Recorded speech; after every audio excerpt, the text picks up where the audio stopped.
அனைவருக்கும் வணக்கம். இந்த 2025ல அக்டோபர் மந்த் நம்முடைய ராசி மற்றும் நம்முடைய லக்னத்துக்கு எப்படி இருக்கு அப்படிங்கறத இப்ப நம்ம டீடைலா கிளியரா பார்க்கலாம். வீடியோவை ஸ்டார்ட் பண்றதுக்கு முன்னாடி நீங்க நம்ம சேனலை சப்ஸ்கிரைப் பண்ணாம இருந்தீங்கன்னா மறக்காம சப்ஸ்கிரைப் பண்ணிக்கோங்க. அப்படி பக்கத்துல இருக்க பெல் சிம்பலை கிளிக் பண்ணிக்கோங்க. அப்பதான் நாங்க போற இது போல யூஸ்ஃபுல்லான வீடியோக்கள் உங்களுக்கு உடனுக்குடனே நோட்டிபிகேஷனாக கிடைக்கும்.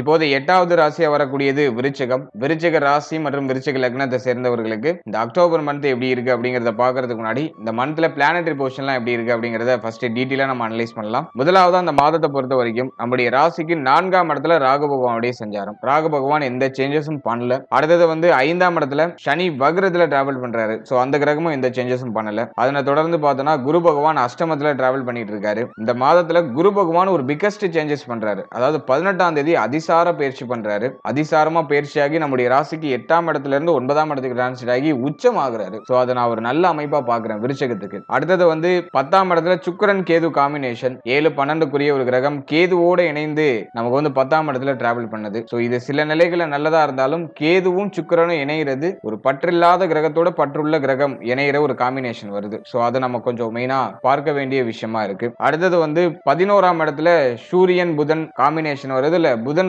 ஆட்சி உச்சம் மூல திரிகோண வீட்டுல மாதத்தோட ஃபர்ஸ்ட் ஹாஃப்ல டிராவல் பண்றாரு. முதல் 2 நாள் மட்டும் தான் புதன் அங்க இருப்பாரு. அடுத்த நம்முடைய ராசிக்கு 12ஆம் இடத்துல செவ்வாய் இருப்பாரு. இந்த மாதத்துல டிரான்சிஷனை பொறுத்த வரைக்கும் பார்த்தோம்னா சுக்கிரன் இந்த மாதத்துல 11ஆம் இடத்துல நீச்சம் ஆகுறாரு. கரெக்டா 8ஆம் தேதி இந்த பயிற்சி நடக்குது. அதனை தொடர்ந்து பார்க்கும்போது 2ஆம் தேதியே புதன் நம்முடைய ராசிக்கு 12ஆம் இடத்துக்கு வந்துடுறாரு. சூரியன் கரெக்டா 17ஆம் தேதி நம்முடைய ராசிக்கு 11ஆம் இடத்துல இருந்து 12ஆம் இடத்துக்கு டிரான்ஸ் ஆகி நீச்சம் ஆகுறாரு. சூரியனுடைய பலமும் இந்த மாதத்துல டோட்டலா வீக் ஆகுது. அதனை தொடர்ந்து பார்க்கும்போது கரெக்டா 24ஆம் தேதி புதன் மீண்டும் பயிற்சியாகி நம்முடைய ராசிக்குள்ள என்ட்ராயிடுறாரு. 27ஆம் தேதி செவ்வாய் நம்முடைய ராசியில ஆட்சி ஆகிறாரு. இந்த மந்தை பொறுத்த வரைக்கும் சூரியன் சுக்கிரன் நீச்சமாகிற ஒரு மாதம். ரொம்ப முக்கியமான பிளானட்லாம் நீச்சம் ஆகுது. அதே மாதிரி குரு அதிசார பயிற்சி பண்றாரு. இது நம்ம ஓரளவுக்கு பாசிட்டிவா எடுத்துக்கலாம். குரு பலம் 18ஆம் தேதி மேல உங்களுக்கு பாசிட்டிவா இருக்கு. இதுதான் இந்த அக்டோபர் மந்த்துக்கான பிளானட்டரி பொசிஷன். இப்போ இந்த அக்டோபர் மந்த் ராசி பலன்களை நம்ம டீடைலா பார்க்கலாம்.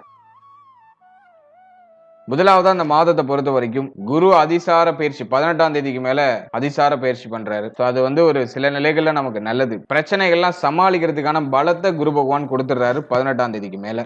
பிகினிங்ல பார்த்தோம்னா சூரியன் சுக்கிரன்லாம் நீச்சம் ஆகுது. எனவே இந்த மாதத்தை பொறுத்த வரைக்கும் பொருளாதாரம் சம்பந்தமான விஷயங்கள கவனமா இருந்துக்கணும். பணம் தேவைகள் கொஞ்சம் இன்க்ரீஸ் ஆகும். 12ல வேற செவ்வாய் கண்ணா பின்னான்னு செலவு செய்ய வேண்டிய ஒரு மனநிலையை கொடுக்கும். அல்ல பணம் சம்பந்தப்பட்ட விஷயங்கள கவனமா இருந்துக்கணும். பொருளாதாரத்தை கொஞ்சம் அளவா நம்ம மேனேஜ் பண்றது நல்லது.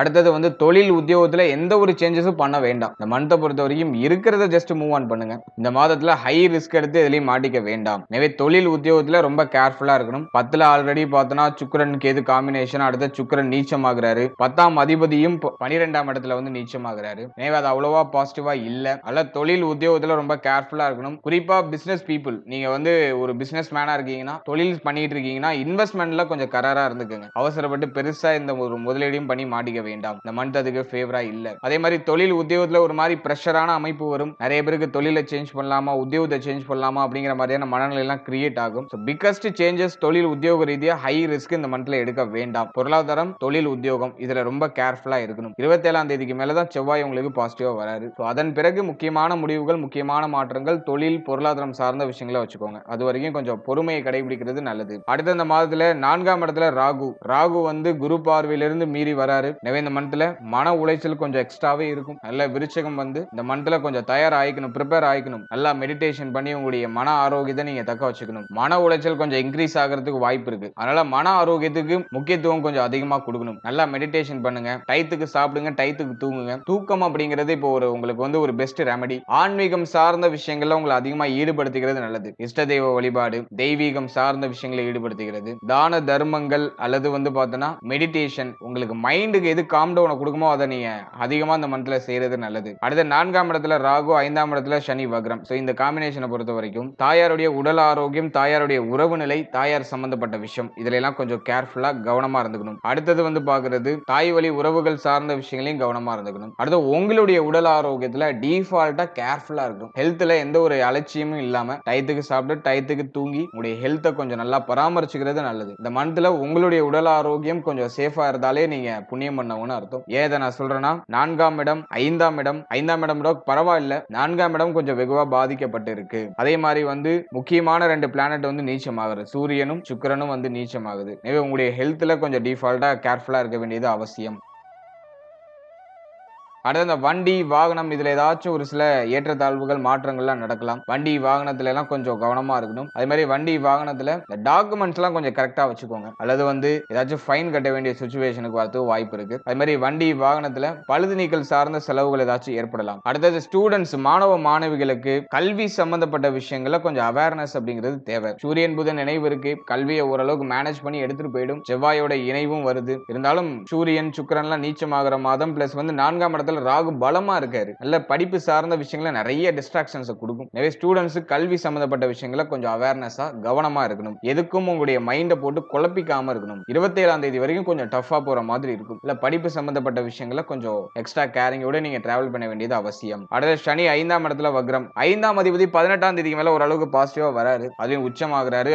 5ஆம் இடத்துல குரு பார்வையை செலுத்திடுவாரு. அதனால முதல் 18 நாள் மாதத்தோட ஃபர்ஸ்ட் ஹாஃப்ல குழந்தை பாக்கியம், பிள்ளைகள் சார்ந்த விஷயம், பூர்வீக சொத்து, காதல் உறவு, குலதெய்வம் சம்பந்தப்பட்ட விஷயம், இளைய சகோதரத்துவம் சார்ந்த விஷயம், இதுல எல்லாம் நம்ம கொஞ்சம் அவேர்னஸா கவனமா இருக்கணும். ஆனா 18ஆம் தேதிக்கு மேல அந்த பிரச்சனை எல்லாம் ஓரளவு நியூட்ரல் ஆயிடும். ஏன்னா குரு பார்வை உச்சனுடைய பார்வை அப்படிங்கிறது நம்முடைய ராசிக்கு 5ஆம் இடத்துக்கு கிடைச்சிருது, ராசிக்கு 3ஆம் இடத்துக்கு கிடைக்குது, பிளஸ் வந்து நம்முடைய ராசிக்கே கிடைக்குது. ரொம்ப ரொம்ப நல்ல அமைப்பு. மாதத்தோட செகண்ட் ஹாஃப் 18ஆம் தேதிக்கு மேல எல்லா பிரச்சனையும் ஓரளவுக்கு குறைய ஆரம்பிச்சிடும். எதெல்லாம் உங்களுக்கு ஒரு மாதிரி ப்ராப்ளமேட்டிக்கா இருந்துச்சோ எல்லாத்துக்கும் ஒரு தெளிவு கிடைச்சிடும். அதுலயும் 27ஆம் தேதிக்கு மேல செவ்வாயும் நமக்கு பாசிட்டிவா வந்துடுறாரு, ஆட்சி ஆகிறாரு செவ்வாய். செவ்வாயோட அமைப்பு உங்களுக்கு ரொம்ப நல்லா வந்துடும். அதனால வந்து இந்த மந்த்தை பொறுத்த வரைக்கும் முதல் 18 நாள் கொஞ்சம் டஃபா இருக்கும். நான் சொன்ன விஷயங்கள்லாம் கேர்ஃபுல்லா இருந்துக்கணும். முக்கியமா பிள்ளைகளுடைய உடல் ஆரோக்கியம், மன ஆரோக்கியம், பிள்ளைகள் சம்பந்தப்பட்ட விஷயம், குழந்தை பாகியம் சார்ந்த விஷயம், இதெல்லாம் கொஞ்சம் கவனமா இருக்கணும். 18ஆம் தேதிக்கு மேல குழந்தை பாகியத்துல சுப செய்திகளை எதிர்பார்க்கலாம். பிள்ளைகளுக்கு சுப விஷயம் பண்ணணும்னு ஆசைப்படுறீங்கன்னா அதை பண்ணலாம். பிள்ளைகளுடைய எதிர்காலத்துக்கு ஏதாச்சும் ஒரு சில சேஞ்சஸ் பண்ணலாம். பிள்ளைகளால ஆதாயம், பிள்ளைகள் சார்ந்த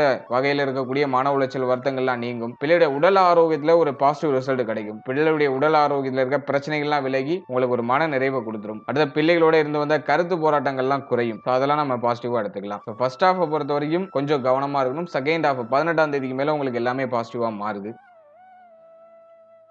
அடுத்த திருமண முயற்சி, திருமண வாழ்க்கை, இதெல்லாம் நம்ம அனலைஸ் பண்ணும்போது 7ஆம் இடத்துல செவ்வாய் பார்வை இருக்கு. சுக்கிரன்லாம் நீச்சமாகிற மாதமா இருக்கிறதுனால கொஞ்சம் கவனமா இருக்கணும். அவ்வளவா பாசிட்டிவா இல்ல. இருப்பினும் 18ஆம் தேதிக்கு மேல நீங்க ட்ரை பண்ணலாம். பாசிட்டிவ் ரிசல்ட் உண்டு. 18ஆம் தேதிக்கு மேல ஓரளவுக்கு பாசிட்டிவா இருக்கு. மாதத்தோட ஃபர்ஸ்ட் ஹாஃப்ல முதல் 10 நாளும் உங்களுக்கு பாசிட்டிவா இருக்கு. அதை விட்டீங்கன்னா 18ஆம் தேதிக்கு மேல நீங்க ட்ரை பண்றது உங்களுக்கு இன்னும் ஒரு நல்ல ஒரு பலன்களை கொடுக்கும். சுக்கிரன் நீச்சமாகிறதுனால நிறைய தடை அமைப்பை கொடுக்கும். ஒரு மாதிரி விரக்தி மனநிலையை கொடுக்கும் திருமண முயற்சியில. ஆனா 18ஆம் தேதிக்கு மேல உங்களுடைய முயற்சிகள் ஓரளவுக்கு ஒரு பாசிட்டிவ் ரிசல்ட்டை கொடுத்துரும். அதனால ட்ரை பண்ணலாம். அடுத்தது வந்து பாக்குறது திருமண வாழ்க்கை. இந்த மந்தை பொறுத்த வரைக்கும் வாழ்க்கையினுடைய உடல் ஆரோக்கியம், மன ஆரோக்கியம், வாழ்க்கையினுடைய உறவு நிலை, இதுல கொஞ்சம் டிஃபால்ட்டா அக்கறை எடுத்துக்கிறது நல்லது. வாழ்க்கை துணை என்ன கோவப்பட்டாலும் அவங்களை அனுசரிச்சு போயிடுறது உங்களுக்கு பாசிட்டிவான ரிசல்ட்டை கொடுக்கும். எனவே கொஞ்சம் அக்கறை எடுத்துக்க வேண்டியது அவசியம். அடுத்தது நண்பர்கள், நட்பு வட்டாரம், இவர்கள் சம்பந்தப்பட்ட விஷயங்களையும் இந்த மந்த்ல கொஞ்சம் கேர்ஃபுல்லா இருக்கணும். இவர்களால தேவையில்லாத மன உளைச்சல்கள்லாம் ஏற்படலாம், தேவையில்லாத விரைய செலவுகள் ஏற்படலாம். அதுல நம்ம கொஞ்சம் எக்ஸ்ட்ரா கேர் எடுத்துக்க வேண்டியது அவசியம். ஓவராலா இந்த அக்டோபர் மந்த் பொறுத்த வரைக்கும் பொறுமை இருந்தால் எல்லாத்துலயும் உங்களுக்கு ஒரு ஜெயம் கிடைக்கும். எல்லாத்துலயும் ஒரு மன நிறைவு கிடைக்கும். பிரச்சனை இல்லாம அழகா கடந்து வந்துடலாம். 18ஆம் தேதி வரைக்கும் கொஞ்சம் எக்ஸ்ட்ரா டஃப்னஸா இருக்கிற மாதிரி இருக்கும். ஆனா 18ஆம் தேதிக்கு மேல எல்லாமே நியூட்ரல் ஆகிறத நீங்க கண்கூடா பார்க்கலாம். எல்லாம் பொறுமையோடு இருந்தாக்க எல்லாமே நம்மளுக்கு பாசிட்டிவாவே நடக்கும். முக்கியமா தொழில், உத்தியோகம், பொருளாதாரம், இதுல கொஞ்சம் நம்ம எக்ஸ்ட்ரா கேர் எடுத்துக்கணும். அதே மாதிரி உங்களுடைய மன ஆரோக்கியம், உடல் ஆரோக்கியம், தாயார் சம்பந்தப்பட்ட விஷயம், இதுல கொஞ்சம் எக்ஸ்ட்ரா கேர் எடுத்துக்கிறது நல்ல பலன்களை கொடுக்கும். மற்றபடி மற்ற விஷயம்லாம் நமக்கு ஆல்மோஸ்ட் ஃபேவரா வருது. நீண்ட நாள் குழப்பம், குடும்பத்தில் இருக்கக்கூடிய கலக்கம், கவலை, குழப்பம், பிள்ளைகளால் ஏற்பட்ட மன உளைச்சல், இதெல்லாம் 18ஆம் தேதிக்கு மேல உங்களுக்கு பாசிட்டிவா மாறிடும். நீங்க ஏதாச்சும் புதிய முயற்சி பண்ணணும்னா 18ஆம் தேதிக்கு மேல பிளான் பண்ணிக்கோங்க. 27ஆம் தேதிக்கு மேல அது இன்னும் சூப்பர் பாசிட்டிவா கொடுக்கும். ஏன்னா வந்து செவ்வாய் ஆட்சி ஆயிடுவாரு. இல்ல புதிய முயற்சிகள்லாம் 18ஆம் தேதிக்கு மேல வச்சுக்கோங்க. 27ஆம் தேதிக்கு மேல அது ரிசல்ட்டே கொடுத்துரும் உங்களுக்கு. முயற்சியை 18ஆம் தேதிக்கு மேல வச்சுக்கோங்க. 27ஆம் தேதிக்குள்ள நீங்க ட்ரை பண்ற விஷயங்களுக்கு ஒரு பாசிட்டிவ் ரிசல்ட்டை கொடுத்துரும். அதெல்லாம் நான் ஒரு சுபத்துவமா பாக்குறேன். வர வாய்ப்புகளை சரியா பயன்படுத்தி டிராவல் பண்ணுங்க. எல்லாமே உங்களுக்கு நல்லபடியாவே நடக்கும். வாழ்த்துக்கள். இப்போ நீங்க இது வரைக்கும் பார்த்த அந்த பொது பலன்கள் அப்படிங்கிறது ஒரு கோச்சார பலன்கள் தான். இது உங்களுடைய ஜனனகால ஜாதகத்துல நடக்கக்கூடிய தசா புக்தி அந்தரம் பிளஸ் உங்களுடைய ஜனனகால ஜாதகத்துல இருக்கக்கூடிய அந்த பிளானட்டரி பொசிஷன், இதை பொறுத்து ஒரு சில ஏற்றத்தாழ்வுகளை சந்திக்கும். எனவே 100% பிரிடிக்ஷன் எடுக்கிறதுக்கு உங்களுடைய ஜனனகால ஜாதகத்தை ஆய்வு பண்றது நல்லது. உங்களுக்கு இப்போ என்ன தசா புக்தி நடந்துட்டு இருக்கு, அது யோக தசையா அவயோக தசையா? யோக தசையா இருந்துச்சுன்னா அந்த 7.5 சனி பிளஸ் வந்து இந்த நெகட்டிவான இன்ஃபுளுன்ஸ் பண்ணக்கூடிய அந்த கோச்சார கிரகங்களுடைய பாதிப்பு உங்களுக்கு பெரிய அளவுல இருக்காது. அதுவே அவயோக தசையா இருந்துச்சுன்னா அந்த கோச்சாரத்துல சொல்லப்பட்டிருக்க அந்த நெகட்டிவான இன்ஃப்ளூயன்ஸ் உங்களுக்கு அதிகமா இருக்கும். இதுதான் பாயிண்ட். அதனால உங்களுக்கு நடக்கிறது யோக தசையா அவயோக தசையா, இந்த கோச்சாரம் உங்களுக்கு எவ்வளவு பர்சன்டேஜ் வந்து உங்களுக்கு இம்பாக்ட் பண்ணும் அப்படிங்கறத உடைய தசாபுக்தி அந்தரம் பிளஸ் உங்களுடைய ஜாதகத்துல சனி எந்த இடத்துல போஷன் ஆயிருக்காரு பிளஸ் வந்து மற்ற கிரகங்கள்ல எந்தெந்த இடங்கள்ல போஷன் ஆயிருக்கு அதை பொறுத்து ஒரு சில ஏற்றத்தாழ்வுகளை சந்திக்கும். எனவே உங்க ஜனனகால ஜாதகத்தை கொஞ்சம் அண்டர்ஸ்டாண்ட் பண்ணிட்டு இந்த கோச்சாரத்தை நீங்க எடுத்து சூப்பர் கம்போஸ் பண்ணும்போது உங்களுக்கு ஒரு தெளிவு இன்னும் கொஞ்சம் அதிகமான புரிதல் அப்படிங்கிறது கிடைக்கும். எனவே உங்களுடைய ஜனனகால ஜாதகத்தை உங்களுடைய குடும்ப ஜோதிடத்தை கொடுத்து ஒரு வாட்டி ரீட் பண்ணிட்டு கோச்சாரத்தை நீங்க எடுத்து சூப்பர் கம்போஸ் பண்ணுங்க. அது இன்னும் உங்களுக்கு வந்து தெளிவான ஒரு மனநிலையை கொடுக்கும். மேலும் நம்முடைய சேனல்ல இதுக்கு முன்னாடி ஒரு லக்னம் ஒரு ராசி ஒரு நட்சத்திரம் இது எல்லாத்துக்கும் ஜெனரல் பிரெடிக்ஷன் அப்படிங்கிற ஒரு செக்மெண்ட்ல வாழ்க்கை பலனை நம்ம டீடைலா எக்ஸ்பிளைன் பண்ணி ரிலீஸ் பண்ணிருக்கோம். அந்த பதிவுலாம் நீங்க பார்க்காம இருந்தீங்கன்னா மறக்காம செக் பண்ணி பாருங்க. அதை பார்க்கும்போது உங்களை பற்றிய உங்களுடைய வாழ்க்கை பற்றிய ஒரு தெளிவு ஒரு புரிதல் உங்களுக்கு கிடைக்கும். மேலும் நம்முடைய சேனல்ல கோச்சார பொது பலன்கள்லாம் டீடைலா எக்ஸ்பிளைன் பண்ணி ரிலீஸ் பண்ணிட்டு வரோம். குரு பயிற்சி, சனி பயிற்சி, ராகு கேது பயிற்சி, அப்கமிங்ல இருக்கக்கூடிய இந்த குரு வக்ர பயிற்சி பிளஸ் வந்து சனி வக்ர நிவர்த்தி பலன் இதெல்லாம் அப்கமிங்ல நம்ம ப்ரிப்பேர் பண்ணிட்டு இருக்கோம். அதெல்லாம் உங்களுக்கு அடுத்தடுத்து ரிலீஸ் ஆகும். எனவே அந்த பதிவுகள்லாம் உங்களுக்கு வந்து சேரணும்னு ஆசைப்பட்டீங்கன்னா இந்த சேனலை மறக்காம சப்ஸ்கிரைப் பண்ணிக்கோங்க. மேலும் இந்த பதிவு பற்றிய ஃபீட்பேக்லாம் என்ன அப்படிங்கறத கமெண்ட் செக்ஷன்ல சொல்லுங்க. அடுத்தது உங்களுக்கு என்னென்ன காம்பினேஷன்ஸ்ல வீடியோஸ் கொடுக்க முடியும் அப்படிங்கறத நாங்களும் இன்னும் ரிசர்ச் பண்ணி ஒரு பெஸ்டான சர்வீஸ் உங்களுக்கு கொடுக்கறது நாங்க ட்ரை பண்றோம். And finally very limited time, so be cool, stay happy, stay healthy and enjoy. வாழ்த்துக்கள். நன்றி.